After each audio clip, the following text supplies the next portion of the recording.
In your fantasy world, your characters' daily lives are running up against things that we could scarcely imagine. They encounter dragons and magic and all manner of fantastic, wonderful things. And how this is borne out in their daily life matters. How are your characters' lives? How is the world around them influenced by the things that they run into? These kinds of questions are going to show up in fairly strange places as you work out the inner workings of your world. I think that these kinds of things are fun. They're interesting to look at to try to figure out how they might impact something. This town exists right beside a catastrophic event. Not one that is ongoing, per se, but one that happened a long time ago. Many years ago, a citadel that was originally right next to this little village was lifted into the sky and vanished. People who live in this town now are the descendants of the people who lived in the town then. Some still believe that that magical place existed just to the north, and many do not. Many have grown up knowing what they know, knowing the great chasm is there, that strange floating rocks are nearby, but trying to wrap their head around how some crazy city might have just started floating is just too much for them. When other people come from other places around the continent and see the floating rocks, they are, of course, stunned. And it's easier for them, in some cases, to believe that this strange floating city might exist. And it's always a strange thing to the people who live here. Because, of course, they grew up with this. The floating rocks are just not that bizarre to them. And I think in that is kind of the first thing worth talking about when it comes to this element in your world building. What kinds of things do your people in one location or in all locations find totally normal that would be strange to us? These are the kinds of things that show up predominantly in second world fantasy, where somebody, or portal fantasy, where someone is taken from one location into another. That person quite often ends up being the analog for us as the reader or watcher. And you've seen this probably in a lot of cartoons, especially in a lot of anime in the last like 15, 20 years. But Harry Potter is a little bit of this, Lord of the Rings is a little bit of this, Dune is a little bit of this, and many, many others have elements of this, of a character taken from a place not terribly dissimilar to our own and thrust into a new world. Their fascination with, curiosity about, and a lack of knowledge about all these things is parallel to our own. And so we get to learn alongside them. And that's fairly rewarding. It's a fairly fun thing to engage in. But those elements, what that character sees as strange and what we see as strange and what the people of that world barely notice. In that contrast, tons of world building can be done. And so it is in this little town here, where every time characters show up and are so fascinated by all these rocks that are bizarrely floating, something that doesn't occur in a lot of other places around the world, the people who live here are just kind of shaking their heads, wondering, like, why is this so strange to you? And it's kind of funny. I've had the privilege of traveling a bit in my life. My father was an Air Force and then an airline pilot. So I got to travel a lot just because either his work kind of demanded it or it allowed for that in our own lives. And so I've had the privilege of seeing a lot of places around the world. The United States is very, very big. And if you only live here your whole life and you don't travel much, it's really easy to assume that the way we do things in America is either correct or that it is common, that it's the way other places do things. And while there are a lot of things that happen in the United States that are pretty similar across the world, it is not how life is supposed to be lived. It's not that it's wrong, it's just that it's so easy when you grow up in one place and you don't observe much else to assume that your way of doing it is how everyone does it or that it's the right way. And I'm not sure that either of those are, by their nature, true. I remember being in Italy at one point and trying to go buy something or get a snack at about noon or maybe 1 o'clock, and finding to my amazement that basically every store was closed. This is something that's pretty obvious to anybody who's spent much time in that chunk of the world, but there's something akin to, or maybe it just is, the siesta, where people take a rest in the midday. And I was not accustomed to it. I ended up loving it in the short time that I was there because, who doesn't want to take a nap in the middle of the day? That sounds wonderful. But it's a part of their culture that is totally foreign to how we do things here. Americans will often say fairly negative things about European work ethics, particularly the French. And I think this is just because the idea that a culture might prioritize their emotional and physical well-being over achieving things at work is kind of anathema to a lot of what we're fed here as Americans. And so the same things are going to happen in any story that you're putting together. Whether it's science fiction or fantasy or anything that has any world building, you're going to have elements of this. Highlighting these kinds of elements gives you a lot to play with. And I think that there's a lot of fun in there. A lot of the time, the stuff that we run into in fantasy worlds is pretty exciting and exhilarating because it's new and it's interesting. And if you have other characters who are running into those same things and you get an excuse to explain them, it's really rather fun. Well, what happens if you don't do that, though? What happens if you don't explain things? And I think there's kind of a piece of this as well. I think sometimes if you just shove your reader or your watcher into a world and explain nothing, it can feel very immersive. And I think that's a really good thing. If you do it entirely, I think it's kind of overwhelming. And I think that good authors, good writers will often do a version of that that implies that there's a lot of things that are unknown, a lot of things that go beyond the scope and scale of what you're generally seeing, but without overwhelming the audience. I think this is something that Lord of the Rings does quite well, actually, in that the hobbits are leaving their area, but they're aware of a lot of the history of Middle-earth and a lot of the goings-ons. I'm never sure how that phrase works. And they have these stories and notions about things, and sometimes their stories and notions are really quite wrong, but it's not starting from zero. And then you take them out of their arena, and a lot of the times when stories and things around them are explained to them, they're just thrown around. Cities are named, kingdoms are named, people groups are named, and sometimes, I feel like Frodo, being more well-educated than some of the others, probably understands these things, or at least can have a passing knowledge of them. But Merry and Pippin, I always feel like, you poor guys, you're in so over your heads. And I think Sam's kind of in the same boat. That there's just a lot of stuff that they don't know. And the same is true for us, obviously. The world we exist in, we don't know all the pieces of everything that happens. I don't understand anything about particle physics or thermodynamics. So it seems irrational to me to write a world where everybody knows everything. But I think one of the most fun things you can do here with the world building is just think about how do you introduce these new things to your characters. What is new in your world to one particular character or a group of characters? And what is just the way things are that nobody finds odd? Sometimes this contrast can be really fun to play with. So imagine if the idea of riding horses is so strange in your book. Maybe they ride something that's kind of like a miniature wyvern, like a little dragony thing. And you could just never mention anything about horses. They ride these things and, that's so normal. And then at one point you could even throw in a funny little joke where it's I was talking to a little girl the other day and she asked, have you guys ever thought about riding horses? And everybody laughs.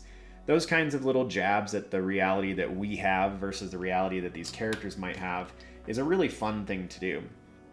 But I think the most obvious way to handle this is often just having a character that is a stand-in for your reader, having them be curious about things, or other characters around them notice that they're kind of bewildered by how something is functioning, and then have somebody else explain that to them. That's a pretty easy way to handle things. And the other part of that is you can do it like I mentioned with this particular village here. You can have it just be that different locations in your world have different levels of this. There are a lot of kind of fantastic locations in the worlds that I'm working on, and I always find it entertaining to take characters from many different paths of life, from many different locations, warriors, clerics, just architects and artists, people that are really different, and then thrust them together. And as they run into each of these scenarios, they each have different outlooks on it. Some see things and go, well, yeah, of course that makes sense. Like, I don't understand what's weird about this. And then, 100 pages later, they're in a situation where they're absolutely bamboozled by how something is functioning. Or you have characters that run into a race that they've only heard stories about and they're really scared, and another one who's like, oh, no, like, we grew up with these guys. Like, they're totally fine. I don't understand what the big deal is. You can have people who have prejudices about a particular group, maybe because they've never met them, maybe because they've met a lot of them. Those kinds of things are going to give you a lot to work with. And it's going to really give you the ability to flesh out who your characters are and use your characters to flesh out how your world comes together.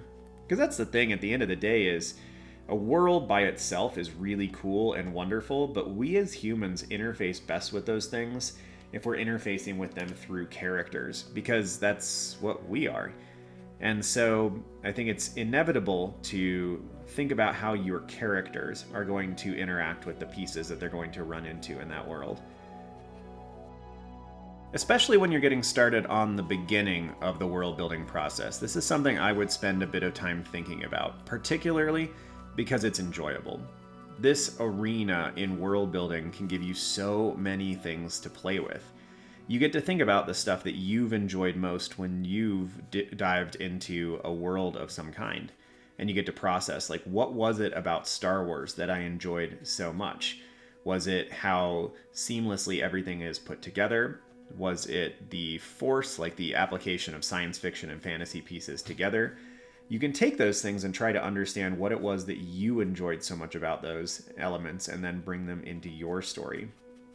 For me, I love when the history of a world feels real. I love when things are fleshed out. I love when there's a lot of things behind the scenes that we obviously don't know about, but that the characters either know or are learning at the same time as we are.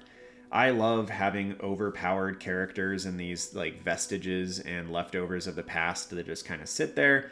I don't like it so much when they are massive integral parts of the story. It doesn't make sense in my mind. Like, imagine if in the Star Wars movies that most of us grew up with, like the original three, episode 4, 5, and 6. Imagine if Yoda, who we now know is this like ludicrously powerful guy, like if he came in and saved the day at the end of, episode 5 or episode 6 or something. Imagine how unrewarding that would be. And yet, like, he's this immensely powerful character who's just kind of sitting on Dagobah, chilling out and eating something that always looked like spaghetti sauce to me as a kid. And I think that those characters are really cool. Those elements are really cool, but they don't add a ton to the story if they are something that is, overpowered in the wrong way.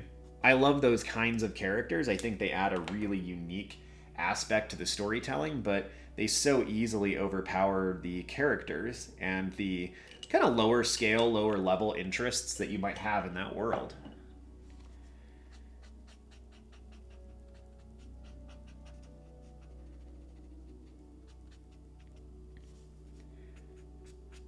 This drawing in particular started because I was working on the kind of magical gap. It's up above there, but I can't show it to you right now. Everything's at exactly the right angle I need it to be. But it was the magical hole that was just left in the ground from Spirak being raised into the sky. And so I started working with things like this, with the stones kind of floating, like what would that look like? Particularly because it's fun for me to draw. So that's why I was working on it. But then I started thinking about the little town that is there and trying to think about, like, how would these people live? They've got giant floating stones that exist, right in their backyards in some cases. Most of the stones don't move, they just kind of sit there. But some, are just held aloft by gravity magics, and they will, like, eventually drift into locations where it's not beneficial, and the people might actually have to, like, get together and do something to get rid of them. But Primarily, this town functions as a like tourist trap because people from all over the world come to try to see, the remnants of Spirak and see if it was real, in their own minds, form their own opinions about it. And so these people, run hotels and bed and breakfasts and things like that, which I thought was such a funny idea when I was putting this together. To them, these bizarre things that are so magical are just everyday practice. This is not something to them that is particularly odd. And I kind of find those things fascinating too. When you have something crazy happen in your world, especially to a character who hasn't seen it before, and then you have somebody else who's just like, I don't understand why you're freaking out about this. So I decided to just focus on this and draw this town a little bit.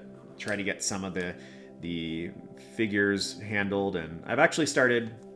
You might have noticed this is a new addition to some of these world building sessions. I've got little figures here, and I think I'm going to start trying to do more of that, just because I think that makes it feel a little bit more lived in.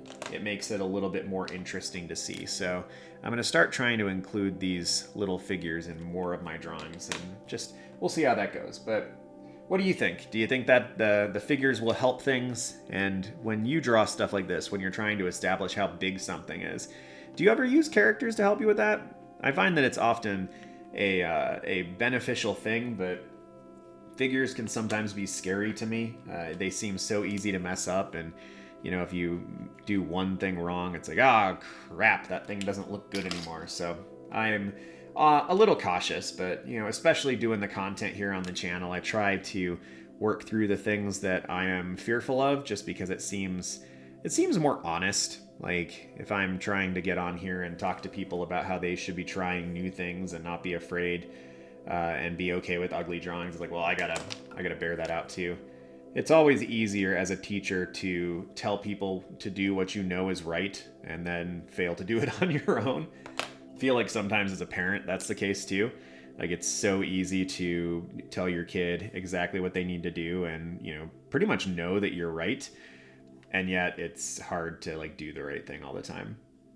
Life is complicated. That's part of the reason why we're here, right? Why we're working on world building, why we're trying to tell stories, because life's pretty complicated, and sometimes the best way to talk about the things that you want to talk about in life and tell the stories you want to tell is to do it in a fantasy setting. That's part of the reason why I'm here. Part of it is just that telling the stories and building out worlds is so entertaining and fun. But the other side is that sometimes it's actually one of the better options for working through how you look at the world, how you want to interpret things. And so here we are. But yeah, I'm going to try to start incorporating a few more characters, just because I think that's a better way to handle this. The colors are kind of funny over here. I think I must have used this corner to test some colors earlier. These the white marks that I sometimes use as highlights.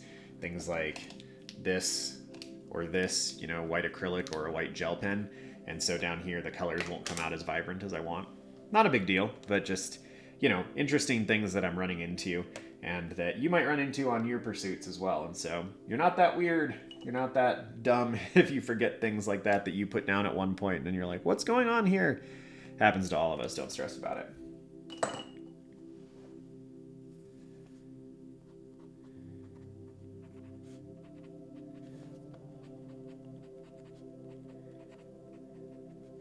Perhaps the biggest point of all of this kind of discussion, though, is it's important to think about how you're going to introduce the elements that are unique to your world.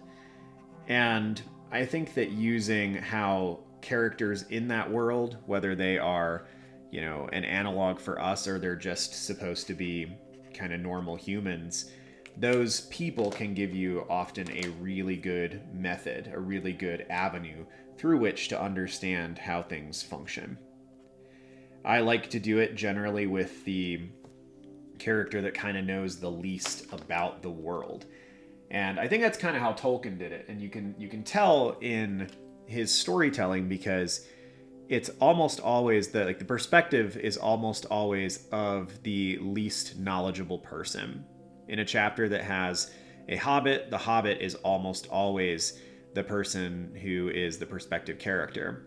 And in a chapter where you don't have hobbits, it's generally Gimli, who, poor thing, is like the second most ignorant person, I guess, in how they're looking at it. But he is the youngest, in a lot of ways. I mean, actually, Aragorn's quite a bit younger than him, but Aragorn's, also this pinnacle character, and so that's not entirely fair to Gimli. But that seems to be how it's done.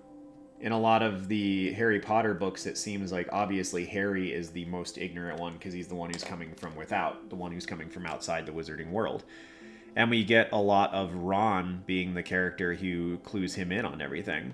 So think about that. If you want to have characters that kind of fulfill those kinds of roles, that are constantly helping and explaining things to your viewpoint character. Or, like I mentioned earlier, if you really think it's going to be a better way to explore your world and show it off to people, especially perhaps if you're doing something in a role-playing setting like Pathfinder or D&D or 5e or anything, it can be fun to just kind of go through it and introduce things as if every single thing you're introducing is this like equal parts normal and equal parts strange, where you just introduce facts and let your characters, let the people who are reading kind of sit there for a moment and go like, what? Like, they eat what? Why is a 5-year-old the mayor of this town? Why are they flying on geese? Whatever it might be, it's just like, you can kind of pick the way you go about it. And I think as I continue to work through a lot of these world building sessions, I feel like the more frequent it is that I run into, like, intentionality is the most important thing here. If you are intentional about how you are putting things together, you're generally okay. But that seems to be the most important thing, is like you have to be aware of the decisions you're making and why you're making them. And if you're not, things don't seem to turn out as well as they might otherwise. And I know that there's a lot of writers who really enjoy just kind of like making everything up as they go, and I get it. I plan so that I can do that. Like I've had some friends at my writers group who are like, "What do you mean? Like you plan obsessively? Like how can you call yourself a pantser?" It's like, well, I plan enough that then I feel free to go off of my whims and to just play. I love writing where I get to like introduce a character to a situation and then just let them do what they're going to do. And often they do things that really surprise me. I have characters that show up or characters that join in on something that it's like, well, didn't see that one coming. In fact, like I have a whole bunch of characters right now that are moving toward they pulled a character out of exile and a whole bunch of other people joined, and so now they're making their way up to this campaign that's happening in the north. And I just had like one random character last night when I was writing that I was like, oh, like he's gonna come with them, like he's gonna join. This is a character that I thought was just a kind of random dude that lived in this little town in the Arctic region. Nope, he's now coming with us and he's gonna be an integral character going forward. Like, did not anticipate that. He was a throwaway character. And I have that happen a lot. It's also part of the reason why I have way too many characters in my books, but I don't think that's such a big deal. Like, I can edit that stuff out later if I need to. But sometimes it's just you gotta let things go the way they're gonna go, and you gotta play with it. And I think that for me, who loves to play with things, who loves to just like let things kind of come to fruition the way they're going to, that happens because I'm intentional about the stuff that I need to be intentional about. Because I'm intentional about how my planning goes through and where characters are going to come into the story and where they're going to leave it. Because I have the major arcs kind of thought through, then I'm more free to let a character do something strange that I didn't anticipate. I'm more willing to let a character die, let a character grow into a role that was not where I had originally put them. Those kind of things make the world feel a little bit more rich. And I think that intentionality in your world building is always going to be a good thing. It's always going to give you just more pieces to riff off of and to play with. So, oh, that did not work there. Let's go ahead and rim that by something. But I find it fascinating. I think this particular subject of trying to figure out how you introduce new concepts to your characters, to your world, what's normal, what's not. That's what separates, fantasy and world building genres from the other genres. You don't have to do that when you write a book about the Civil War. You don't have to do that when you're just jumping into a D&D campaign that somebody else wrote. You get to do that when you work on your own world, when you're distinguishing it from something else. If you have wizards in your world, like how are those wizards different from everyone else's? Sometimes it's fun to just hop in and do the same thing that everybody else has done. But I find for a lot of us creatives, it's more enjoyable to get in there and do something that is your own, to put your own spin on it. There's some satisfaction in that, some fun in trying to do things just a little bit differently than how everybody else does it. And how you introduce that to your characters, to the people who are interacting with your work, those kinds of things are really important. I find that if you draw way too much attention to it, it's often like less fun. It seems like the things that work out the best are when it's pretty natural. If you have characters like these ones who run into an area where, this is a normal situation. Floating rocks happen every single day here. Like, why would they draw attention to it? Why would the little girl that kind of helps escort them into town be like, hey, look at these rocks. Like, aren't they cool? That's just like us pointing out the mountains. Like, we remember to do it here in Colorado because people are always so fascinated and enamored by them, but they are a lovely, wonderful, and pretty normal part of our daily life. I don't necessarily think about indicating them to somebody because that's just a part of my life. Does that mean that I don't appreciate them? No, I love the mountains. But I kind of love them in my own head. I'm not always pointing it out to somebody. If somebody comes in from out of town, I might. And so maybe you would. Maybe you would have a kid who is sitting there like, hey, the last 15,000 people I brought into town were all super fascinated by these rocks. What do you guys think? Do you have these where you are? Or maybe you could have the kid who takes a similar approach, but they're just like, so generally people are really fascinated by these rocks, but like they're super normal to us. And I don't believe that, this is something that only happens here. Like, what do you guys have to say? You can play around with those kind of aspects, and I think those kinds of things are really fun. I also don't know what to do with this area over here. Originally, I had thought about having like a big tree inside this. Oh, yep, just threw my marker on the floor. Give me a moment. Kind of like this, but I didn't draw it for some reason. So I guess I'll just put the colors in there, and then later on I can kind of come through and put in some more ink.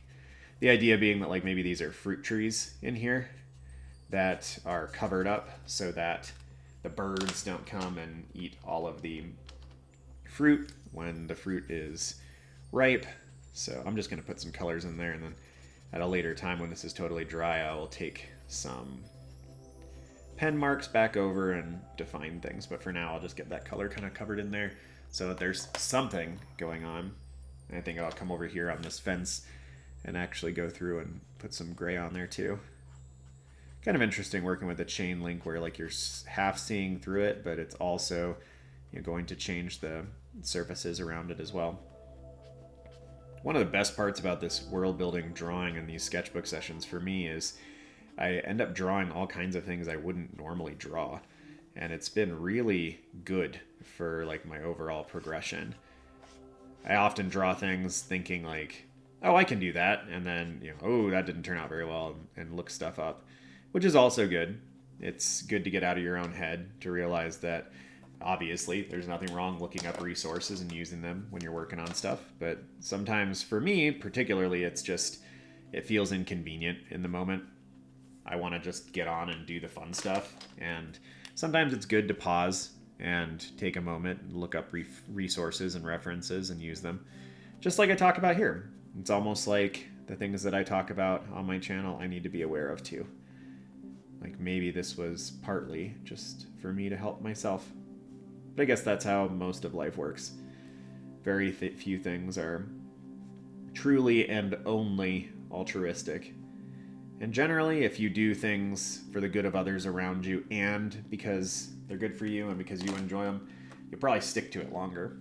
That's probably a better avenue in the long run. Random little bits of life advice there, I suppose. Well, at that, I think it's about time to close this out. So, as always, thanks for being here. I'd love to hear what you're working on in your worlds right now, especially if you made it here to the end, and if there was anything particularly helpful or enjoyable in this session. I want to make sure that these videos, as long as I'm making them, are beneficial to you who are listening, and so knowing what jives with all of you, what you enjoy, is always helpful in making sure that I deliver stuff that is as good as it can be. Thank you to my patrons who are on the screen right now. If you want to check out the Patreon, it is linked below. And it's also linked next to our Discord server, which is just a small online artistic community that you can join. It's totally free, and it just gives you some other artists to talk to and to bounce ideas off of, which I find is a wonderful thing, especially when it comes to world building. Well, have a good one, y'all, and I will see you soon.